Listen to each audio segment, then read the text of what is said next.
আরেকটি নিউজ যেটি আসলে এপ্রিলের 10 তারিখে প্রকাশিত হয়েছে, গণহত্যার দায়ে দল হিসেবে, এটা আজই প্রকাশিত হয়েছে আর কি, গণহত্যার দায়ে দল হিসেবে আওয়ামী লীগের বিচার না হওয়া পর্যন্ত রাজনৈতিক ও সাংগঠনিক কার্যক্রম নিষিদ্ধ করে দলটিকে সন্ত্রাসী সংগঠন হিসেবে ঘোষণা দেওয়ার বিষয়ে ঐক্যমত হয়েছে জাতীয় নাগরিক পার্টি ও হেফাজতে ইসলাম বাংলাদেশ। আপনি কিভাবে দেখছেন বিষয়টিকে?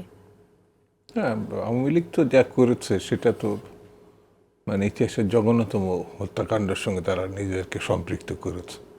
এবং এই গত এক মাস, যেটা জুলাই আগস্টের, এটা আগেও প্রায় 15 বছর ধরেছে গুম। এই যে আমাদের ইলিয়াস আলী, সাবেক সাংগঠনিক সম্পাদক, একাধিকবার সংসদ সদস্য, আমাদের চৌধুরী আলম, মহানগরের নেতা, কমিশনার, এই ধরনের অসংখ্য নেতাকর্মী এখনো পর্যন্ত গুম, এখনো ফেরত আসে নাই, হত্যাকাণ্ড শিকার হয়েছে। তো স্বাভাবিক কারণে তাদের তো বিচার হওয়ার দরকার এবং ট্রায়াল হওয়ার দরকার, কিন্তু বিচার না হওয়া পর্যন্ত তাদের কার্যক্রম নিষিদ্ধ থাকবে কিনা, এটা আবার সাংবিধানিক প্রশ্ন, যেটা আপনি ওই জায়গায় এটা বিপদে পড়ে যাবেন। অর্থাৎ একটা ঘটনা শেষ না হওয়া পর্যন্ত আরেকটা ঘটনা ঘটবে না, হবে না, এই ধরনের কোনো নির্দেশনা নাই। এটা রাজনৈতিক দল হিসাবে তারা বলতে পারে। তাহলে গণহত্যা দিয়ে অভিযুক্ত একটি দল তাদের রাজনৈতিক কর্মকাণ্ড চালিয়ে যাবে, রাস্তায় নামবে, সব ধরনের না, এই ধরনের আপনার সরকার প্রধানও ডক্টর মোহাম্মদ ইউনূস বলেছেন, কিন্তু নিষিদ্ধ করার মতো পরিস্থিতি তার সরকারের নাই, সে সিদ্ধান্ত নিতে পারছে না। এই জায়গায় আপনি তার সাথে একমত? না, কখনোই না। বিচার একটা বহমান একটা প্রক্রিয়া, এই সরকারই শেষ করবে আর অন্য কোনো সরকারের এই বিচারে হাত দেওয়ার কোনো সুযোগ নেই, এমন কিন্তু ঘটনা না।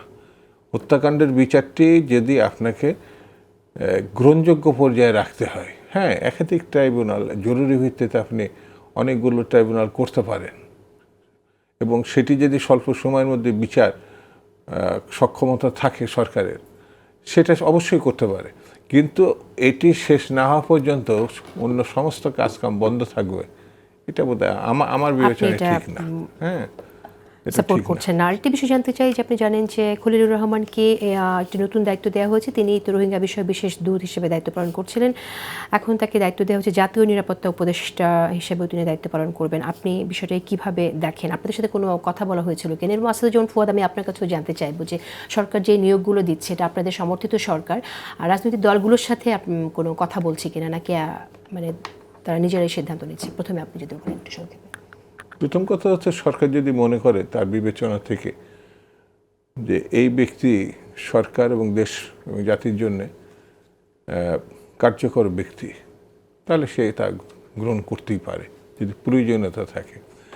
আর রাজনৈতিক দলগুলোর সঙ্গে তো তারা বিভিন্ন পর্যায়ে আলোচনা করতে পারে, একটি দৃশ্যমান থাকতে পারে, একটা অদৃশ্যমান থাকতে পারে, সব কথা তো সব জায়গায় বলার সুযোগও থাকে না। আপনাদের সাথে তার কথা বলেছিল? এই কিছু জিনিস আছে প্রতিনিয়ত হয়তো সরকারের সঙ্গে যোগাযোগ থাকে, আবার প্রতিনিয়ত থাকেও না, কিন্তু তার অর্থ এই নয় যে প্রতিটি ঘটনায় রাজনৈতিক দলগুলোর সঙ্গে আলোচনা করেই তারা করছে।